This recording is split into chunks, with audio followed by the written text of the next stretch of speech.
Se necesitan instituciones fuertes. Cuando usted señala eso, comparo con Perú, en donde ha habido 6 presidentes de la República procesados penalmente. Unos todavía siguen en la cárcel. Uno se suicidó cuando lo iban a llevar a la cárcel. Otros siguen los juicios penales. Y no pasa nada. Riesgo país bajo. Hola, ¿qué tal? Bienvenidos, ¿cómo están? Y es que Perú y Ecuador han tenido diversas discrepancias a lo largo de la historia. Los ecuatorianos se han fijado mucho en Perú en los últimos años y también los bolivianos, ambos países que alguna vez pertenecieron y fueron partes del virreinato del Perú, que tenía como capital Lima. Ahora, en estos años, miran cómo Perú les da un ejemplo de tener liderazgo en el tema económico. Y es que en un programa ecuatoriano donde se estaba hablando de política y de cómo en Perú, por ejemplo, se cambiaban los presidentes a diestra y siniestra, y también se sentenciaba a muchos expresidentes. Pese a todo este embrollo en el tema político peruano, la economía peruana seguía a flote y quedaron asombrados con este hecho. Escuchemos el análisis ecuatoriano sobre este tema de política peruana y luego hagamos el análisis. Una institución sólida como el Banco Central del Ecuador, que se necesitan instituciones fuertes. Cuando usted señala eso, comparo con Perú, en donde ha habido 6 presidentes de la República procesados penalmente. Unos todavía siguen en la cárcel. Uno se suicidó cuando lo iban a llevar a la cárcel. Otros siguen los juicios penales. Y no pasa nada. Riesgo país bajo. Una institución sólida como el Banco Central del Ecuador, que no pasa nada, sigue la explotación minera racional. Es decir, ¿cómo equilibrar eso a fin de que la política no haga tanto daño? Este momento hay sectores que están preocupados precisamente por lo que usted decía. Ya en el gobierno de la Revolución Ciudadana se declaró un default, y eso no es un buen antecedente en las relaciones internacionales cuando no se quiere acuerdos comerciales. Es decir, ¿cómo lograr instituciones fuertes? No es un camino simple. Yo creo que Perú, lo mismo que Colombia y que Chile, si uno se fija, Miguel, pasaron por puntos de inflexión bien importantes. Acordémonos de Fujimori, acordémonos de Uribe y acordémonos de la dictadura en Chile. Y esos golpes de inflexión me parece que permiten en algún momento del tiempo. No soy fan de la teoría del shock de Milton Friedman, pero lo cierto es que esos países pasaron por situaciones que para mí son un antes y un después. Entonces, eso primero. Estuve en Perú, conversé con ellos porque estuve estudiando bastante el año pasado. He comentado esto en algunas entrevistas, creo que por error, pero lo que sea, volví a la academia. Y lo cierto es que Perú tiene un presidente del Banco Central que es muy fuerte, una institución que es muy robusta. No pasa nada si hay inestabilidad política. No, está separado lo uno a otro y creo que hay un gran acuerdo social.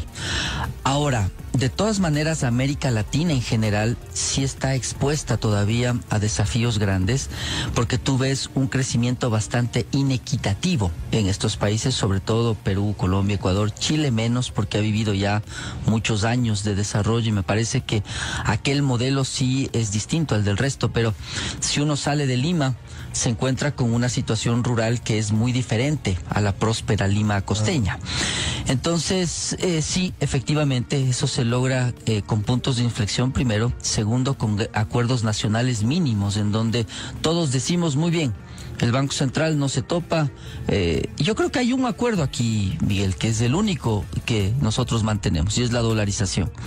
En base a ese acuerdo, uno debería tener una serie programática de acciones que están en pro de la dolarización. Pero ya vio que vino Correa y se botó abajo los fondos y también las reservas, cuando eso era parte de un acuerdo programático de sostener la dolarización. Porque el otro asunto que vive el Ecuador es que, siendo la dolarización un gran acuerdo nacional, y de ahí deberíamos partir, eso nadie va a discutir eso, ni el sector indígena, ni el socialismo más extremo. Yo creo que nadie va a discutir aquello. Y los que propongan salir de la dolarización, yo creo que les explota el país al día siguiente, y eso hay que estar bien claros. Es mi impresión.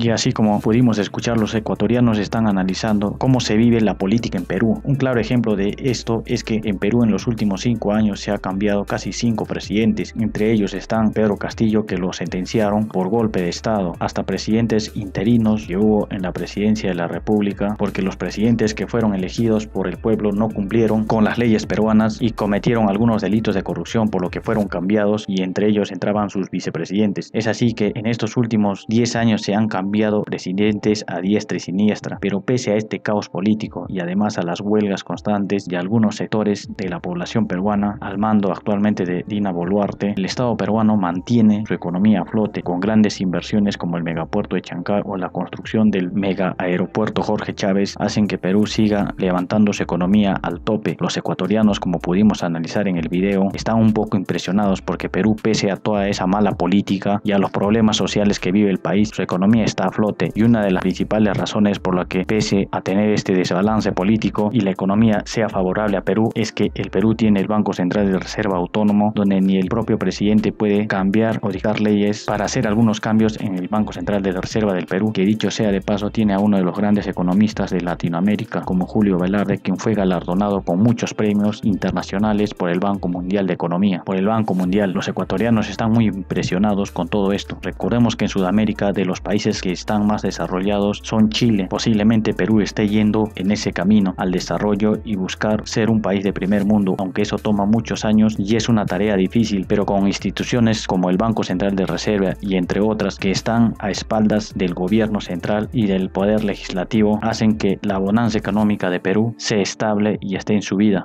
Aunque en el último año hubo una recesión económica, pero pese a todo eso, Perú sigue creciendo, y ahora con la inauguración del megapuerto de Chancay en el pasado noviembre del año 2024, Perú seguramente seguirá creciendo y ampliando sus mercados a nivel mundial, aunque las elecciones ya están a la vuelta de la esquina y el presidente que entre tendrá que seguir la misma ruta u hoja económica que lo implantó Fujimori en los años 90 y que hasta el día de hoy sigue viva, y es una de las principales razones por la que la economía peruana es estable frente al dólar. Recordemos que Ecuador es un país dolarizado, ya que si Ecuador tuviera una moneda propia estaría mucho peor de lo que está ahora, y un claro ejemplo de esto es Bolivia, donde el gobierno boliviano ha devaluado notablemente la moneda boliviana, y es por ello que actualmente vive en una crisis política descomunal. Recordemos por otra parte, como ya le dijimos, Ecuador un país dolarizado, y que los problemas económicos no se sienten tanto porque el uso común del ciudadano ecuatoriano es el dólar, mientras que en Perú se usa el sol, y pese a tener una moneda diferente al dólar, sigue siendo estable frente a la moneda norteamericana, que dicho sea de paso es la moneda que gobierna el mundo. Pese a los grupos que se pueda crear, como por ejemplo el BRICS, los Estados Unidos de Norteamérica es el primer país a nivel mundial con la economía más grande del mundo, por lo que el Perú, con su moneda el nuevo sol, se mantiene estable y no sufre muchas variaciones contra el dólar americano. Por otra parte, los ecuatorianos quieren tener instituciones sólidas como el Banco Central de Reserva del Perú para así seguir creciendo en el tema económico. Pero luego de escuchar este interesante análisis que hicieron los ecuatorianos con respecto a la economía peruana y cómo no se ve desfavorida pese a los problemas políticos en Perú, me gustaría saber qué es lo que piensas en la cajita de comentarios. Deja tus impresiones para más contenido interesante como este. Nos vemos en el siguiente video y hasta la próxima. Muchas gracias.